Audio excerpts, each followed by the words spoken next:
The Bible contains a hidden blueprint for businesses that never collapse. Not theories, not trends. 4 specific models rooted in Scripture that remain profitable whether the economy thrives or crashes. Most believers pray for financial breakthroughs but ignore the strategies already written in the Word. You're not broke because God isn't faithful. You're stuck because you haven't applied what He already revealed. These aren't modern success tactics. They're ancient principles that powered biblical wealth, and they still work today. Business model number 1. Multiple streams of income. Ecclesiastes 11 verse 2 says, "Give a portion to 7 and also to 8, for you do not know what evil may be upon the earth." That's diversification. Scripture commands it. 1 income source leaves you vulnerable. 7 or 8 makes you resilient. Think about it like this.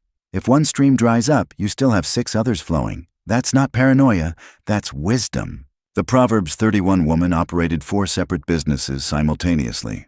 She imported goods. She planted vineyards. She made garments. She traded in the marketplace. 4 revenue streams from one person. She wasn't scattered or unfocused. She was strategic. Her diversification created stability that a single income never could. What gifts are you sitting on right now? Can you teach? Then mentor someone and charge for it. Can you write? Publish that ebook you've been delaying. Do you have professional expertise? Package it as a consulting service or online course. God gave you those abilities to multiply them, not bury them under excuses about not having time or resources. Most people work one job and wonder why they're always stressed about money. You're putting all your trust in something that could disappear tomorrow. Companies downsize, industries collapse, contracts end. But when you build multiple streams like Scripture instructs, you create layers of protection that single-income earners will never have. Business model number 2. Land and property. Genesis 13 verses 14 through 15 records God speaking to Abraham. "Lift up your eyes. All the land that you see, I will give to you and to your offspring forever." Notice what God used as the foundation of blessing. Land, not cash, not stocks, land. Throughout Scripture, every major blessing tied to territory. Inheritance meant property. Wealth meant acreage. Legacy meant land passed down through generations. Why? Because land is the one asset God created that humans cannot reproduce. You can print more money, you can manufacture more products, but you cannot create more earth. It's finite, fixed, permanent. While cars depreciate and gadgets become obsolete, land appreciates. It endures. Jesus taught using fields, vineyards, and harvests constantly. Those weren't random illustrations. They reflected the economic reality of his time and ours. Agriculture, real estate, territory. Even a small plot of farmland or a single rental property positions you differently than someone with 0 tangible assets. Start somewhere. A piece of land in a developing area. A modest rental unit. 1 property becomes 2, 2 becomes 4. That's how generational wealth forms. Real estate isn't just for the already rich. It's God's model for building lasting prosperity that outlives you.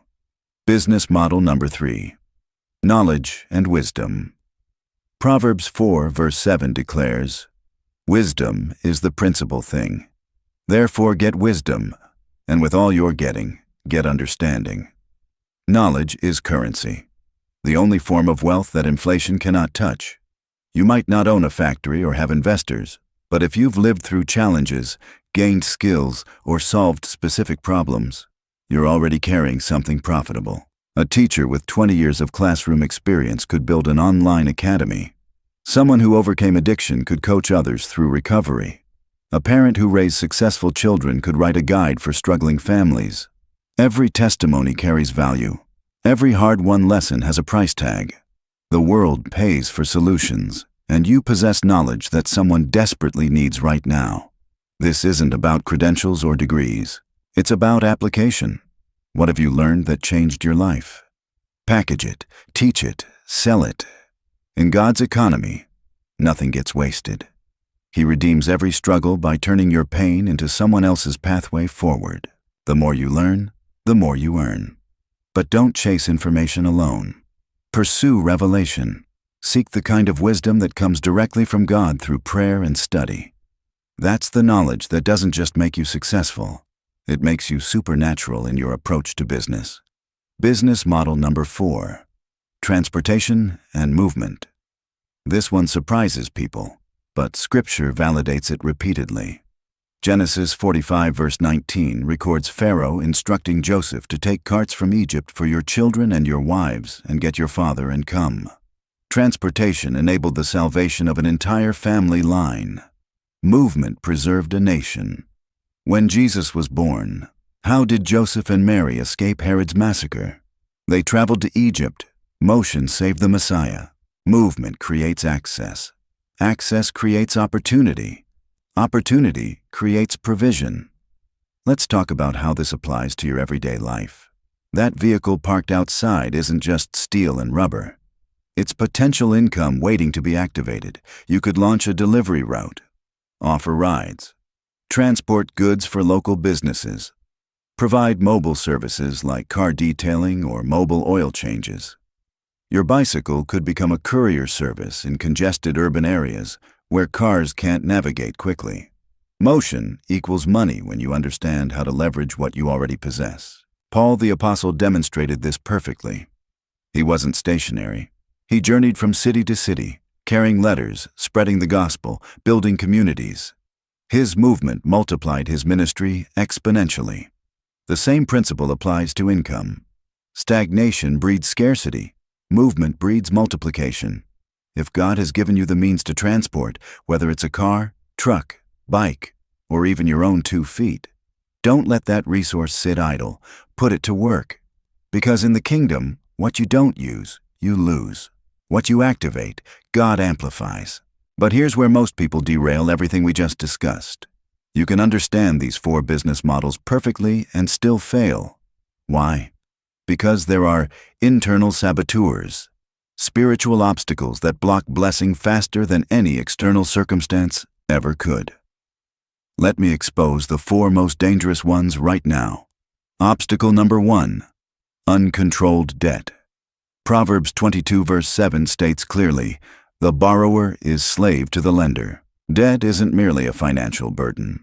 It's a spiritual chain that restricts your freedom to obey God's promptings. When you're drowning in payments, you can't move quickly when opportunity knocks. You become hesitant, anxious, paralyzed by obligation instead of energized by faith. Debt clouds discernment. It forces you to make decisions based on desperation rather than divine direction. Many believers justify accumulating debt by claiming God will provide, but God never rewards recklessness. He honors stewardship. If you're currently in debt, this is your moment to confront it. Cut unnecessary expenses. Renegotiate terms if possible.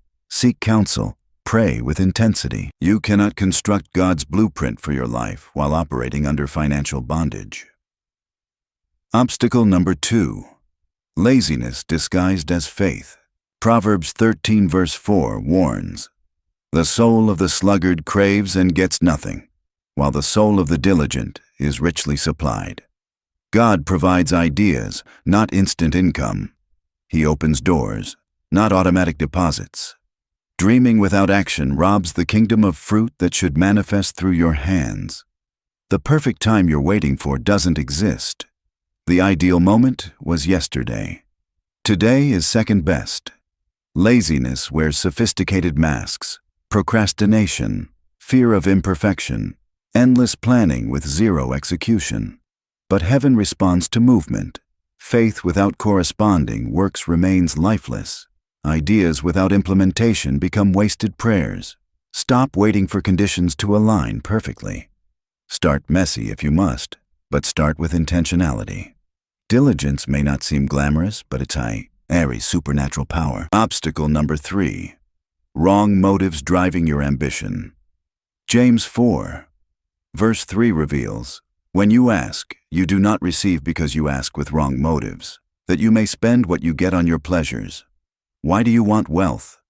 Most people never honestly examine this question. But God scrutinizes not only what you build, but why you're building it. If pride fuels your ambition, He will humble you. If competition drives you, He will block your path.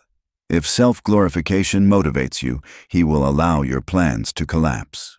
However, if your heart genuinely seeks to serve, bless others, fund kingdom work, lift up the broken, and provide for those in need, then prepare yourself. God releases resources to those whose motives align with His purposes.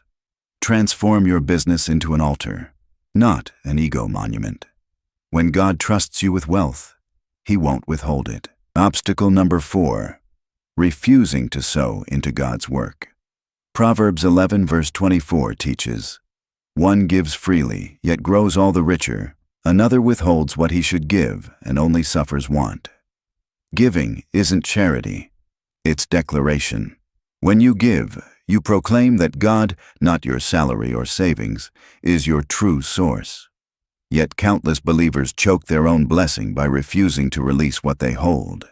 Fear of lack makes them hoard. Hoarding dries up the river of divine provision. Want financial freedom?